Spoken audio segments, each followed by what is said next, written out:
Et c'est écrit noir sur blanc dans le dernier cahier des charges. Un document confidentiel que nous avons réussi à nous procurer par ailleurs. Procurer aux chômeurs une rencontre d'une durée d'au minimum 1 heure, des contacts téléphoniques ou par mail, des recherches documentaires, etc., etc.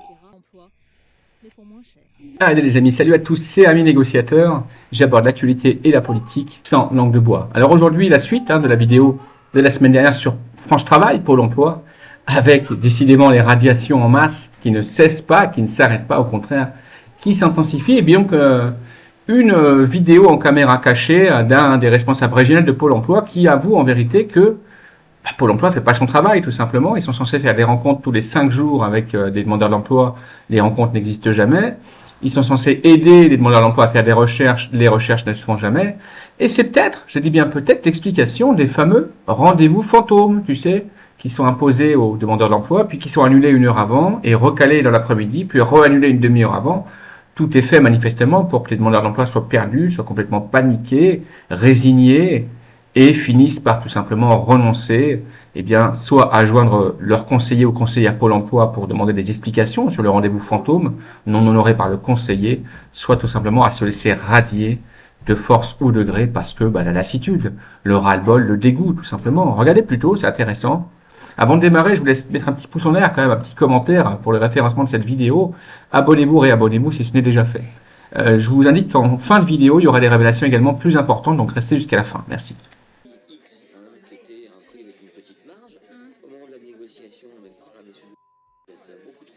Donc tu vois, en fait, on parle de négociation, de prix, c'est bien un business. L'État français, franchement, il y a de quoi rougir. L'État français a donc délégué, a donc marchandé la gestion des demandeurs d'emploi et des prestations versées aux demandeurs d'emploi, et ça concerne également les personnes en situation de handicap, un organisme privé qui, lui, est là pour faire du business, pour faire du fric. Donc, qui est le vrai fautif dans l'histoire? Est-ce que c'est l'organisme France Travail ou est-ce que c'est l'État français? C'est la vraie question quand même qu'il faut se poser. Regardez plutôt. Tout simplement pour pas être radié. Regarde le temps là. C'est pour ça que j'ai pas pu prendre la voiture. Mais alors là, si on me dit que ma conseillère, elle est pas là, parce que la semaine dernière, j'ai pas pu avoir ma conseillère parce que soi-disant elle m'a appelé, elle m'a pas appelé. Donc les conseillers, les conseillères, soi-disant appelés, ont pas appelé.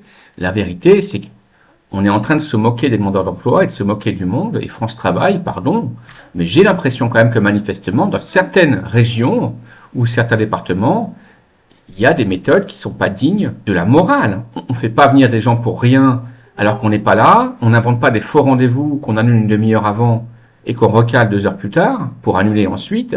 Et on ne ment pas en disant qu'on n'est pas là alors qu'on est là. Enfin, regardez la suite, c'est fou. Si elle est pas là, elle est radiée elle ou pas? Bon. Bonne question. Et si les conseillers Pôle emploi ne sont pas là au rendez-vous, est-ce qu'eux sont radiés ou pas? Parce que apparemment, les demandeurs d'emploi, même s'ils sont là, ils sont quand même radiés. Donc, il faut quand même chercher. Moi, je voulais quand même qu'on m'explique comment ça se passe, l'histoire. Recevoir maintenant. J'ai passé 3 quarts d'heure au téléphone pour essayer d'avoir un rendez-vous en urgence avec la fameuse conseillère. Il me semble bien que vous avez des téléphones sur les bureaux. Pourquoi on ne peut pas vous joindre directement? Eh oui, vous avez des téléphones sur les bureaux. Pourquoi on ne peut pas vous joindre? C'est la bonne question. C'est quoi? C'est des robots ou quoi? Vous trouvez qu'on vous l'a envoyé. Et donc, dans les conclusions d'entretien, votre conseiller a bien mis qu'il fallait un justificatif. Ils envoient des courriers, ils n'envoient pas des courriers, ils n'ont pas approuvé qu'ils les envoyaient. Bref, France Travail, j'ai l'impression qu'ils se croient tout permis. À quand la révolte? À quand la révolution? J'ai quand même le sentiment que s'il y a une révolution dans ce pays, ça va venir aussi par les demandeurs d'emploi qui sont malmenés, c'est le mot qu'on puisse dire, par France Travail. C'est pas tout, regardez plutôt. Mes comptants France Travail, bonjour. Oui, madame. Oui, vous avez reçu un courrier de radiation. Oui, vous êtes radié, tout simplement. C'est bien indiqué sur la lettre, c'est comme le port salut, c'est marqué dessus. C'est foutre de la gueule du monde, en fait, c'est pas possible. Je suis actuellement en train de péter un plomb avec France Travail. Ils ne sont pas pris en compte. Non, ce que j'ai travaillé depuis 3 ans ne sont pas pris. Écoute bien. Mes droits qui étaient... Gros, ils me disent que j'ai quitté mon ancien emploi il y a... Alors ça date de 3 ans, je crois, à telle entreprise, et que du coup, c'est mes droits qui étaient ouverts sur cette entreprise-là. Gars, depuis le temps, j'ai eu... T'imagines un peu? En fait, ils font ce qu'ils veulent, j'ai l'impression, avec les prestations. Ils calculent les indemnités sur le travail qui les intéresse, c'est-à-dire sur le moins payé, bien évidemment. Là, cette personne a eu un travail de cadre depuis 3 ans. Et donc, quand elle se trouve à France Travail, ils vont pas lui calculer sur son salaire de cadre qu'elle a depuis 3 ans. 3 ans en CDI, quand même. 3 ans. 3 ans. Non, ils vont prendre son ancien boulot dans la restauration pour lequel elle a été payée 1 300,50 €. C'est fou, quand même. Ils n'ont pas le droit de faire ça, normalement. Mettez-moi dans les commentaires si, d'après vous, ils ont le droit de faire ça. À mon avis, non. Hein. Il y a des trucs à remplir qui servent à rien. Agence, hein, parce que moi j'aime bien quand même le contact. Donc j'ai un rendez-vous téléphonique avec ma conseillère. Je lui explique mon cas. Elle me dit non, pas de problème, ne vous inquiétez pas. Écoute bien, hein, jusqu'à la fin, tu vois. Pas de problème, c'est toujours comme ça. Hein. Quand tu les vois, il n'y a jamais de problème avec eux. Mais c'est après, les surprises. Je vois avec le service administration et dans 2 jours, vous pourrez vous actualiser parce qu'ils m'ont bloqué l'actualisation. Et ce matin, je reçois un mail en me disant, suite à notre conversation, en gros que je lui ai dit que je n'étais plus à la recherche d'un emploi. Non mais il a pas pété un câble. Tu vois ce qui se passe, en fait? Ils ont tellement de pression, parce qu'on vient de voir en préambule que c'était une entreprise privée, donc à but lucratif, le pognon, la monnaie, mon pote.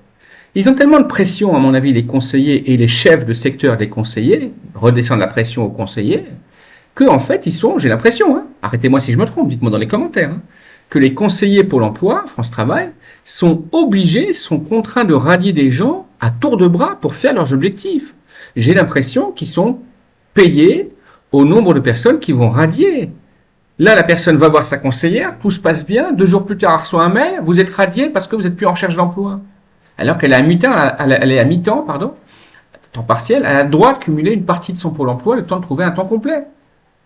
C'est fou, en fait. Il n'y a que des histoires comme ça. Depuis des mois et des mois, c'est fou. On dirait qu'ils font exprès, en fait. Bon, apparemment, nous les jeunes, on voudrait plus bosser. Non, mais parce que tout à l'heure, je me suis rendue à mon premier rendez-vous France Travail. C'est bon, ça m'a gavé, ils m'ont saoulé. Je vais vous donner plein de data, en fait, parce que c'est révolte. Non, mais parce que j'ai passé 1 heure avec ma conseillère pour qu'elle me rappelle que vous avez des droits et des devoirs. Mais sauf qu'elle a passé 1 heure à m'expliquer mes devoirs et pas mes droits. C'est une technique plutôt maligne, finalement, pour radier facilement des gens de France Travail et après se vanter de records de plein emploi. Ben oui. Rien que ça, déjà, elle a raison, la jeune femme. C'est avec ça, à la base, c'est pas normal. Que les demandeurs d'emploi doivent s'actualiser tous les mois. Ceux qui n'ont pas Internet, ils font comment? Ils veulent faire un rendez-vous en agence, les conseillers sont pas là. Des fois, tu peux même pas ouvrir la porte de l'agence, c'est fermé au public. Donc, c'est également une machine à exclure déjà dès le départ pour France Travail. Ils savent très bien qu'il y a 10% de la population, ou 15% de la population des demandeurs d'emploi, qui n'iront pas chercher leurs droits parce que soit ils n'ont pas Internet, soit ils sont pas à l'aise, soit tout simplement ils sont perdus et c'est fait exprès, c'est fait exprès. Entrepreneur hein, pour l'ouverture de ma future boutique Les Shops de l'Ours. Et en fait, je vais t'expliquer, mais sur le papier, en fait, j'avais une ancienne entreprise d'immobilier, bref, qui est censée être radiée. J'ai un certificat de radiation, sauf que radiation, il a fait non. Donc voilà, partagez. Bon, ça c'est un aparté. Pour les créateurs d'entreprises qui sont inscrits à France Travail, bon courage parce que apparemment c'est la jungle. C'est vraiment la jungle. C'est donc terminé le petit questionnaire à remplir en fin de mois, vous savez, avec les heures de travail que vous avez effectuées, si vous avez fait des formations. Mais attention, il y a évidemment une contrepartie. Vous devez remplir chaque jour sur votre espace personnel sur France Travail, vos activités, tout ce que vous faites au fur et à mesure de vos journées de recherche. Est-ce que tu te rends compte à quel point on en arrive? France Travail étant dans l'obligation de résultat, de faire des radiations le plus possible. Maintenant, pour les demandeurs d'emploi, si j'en crois à la source, c'est plus par mois qu'il va falloir s'actualiser. C'est par journée. C'est à la journée, mon ami. Bientôt, ce sera à la demi-journée. Bientôt, ce sera par quart d'heure. Il va falloir dire si tu vas faire pipi, si tu vas au courrier, si tu vas boire un verre d'eau, si tu vas boire un café ou pas. Ils sont en train d'imposer aux demandeurs d'emploi de remplir des plannings tous les jours, des tableaux Excel tous les jours. C'est pire que l'Union soviétique, c'est pire que la Chine communiste. Si ça, c'est pas une machine à exclure, si ça, c'est pas du zèle, si ça, c'est pas de la bureaucratie franco-française, je m'y connais pas. Manifestement, Tout est fait pour dégoûter les demandeurs d'emploi, pour révolter les gens, pour que les gens soient résignés. Pourquoi? Parce que tu veux un rendez-vous, tu n'as personne pour te recevoir en rendez-vous. On te dit il faut téléphoner. Tu téléphones, c'est un répondeur, personne ne te rappelle. Ensuite, tu t'actualises, c'est pas bon, ça marche pas. Tu envoies par Internet, tous les 2 jours, tu reçois un email qui vont te radier, il n'y a même pas de justificatif. Le conseiller ou la conseillère qui est censé s'occuper de toi, alors moi je suis pas dans ce cas-là, fort heureusement, mais ce que j'en crois, des personnes qui me témoignent, ne s'occupe pas de toi parce qu'il s'occupe de 500 personnes ou 600 personnes à la fois.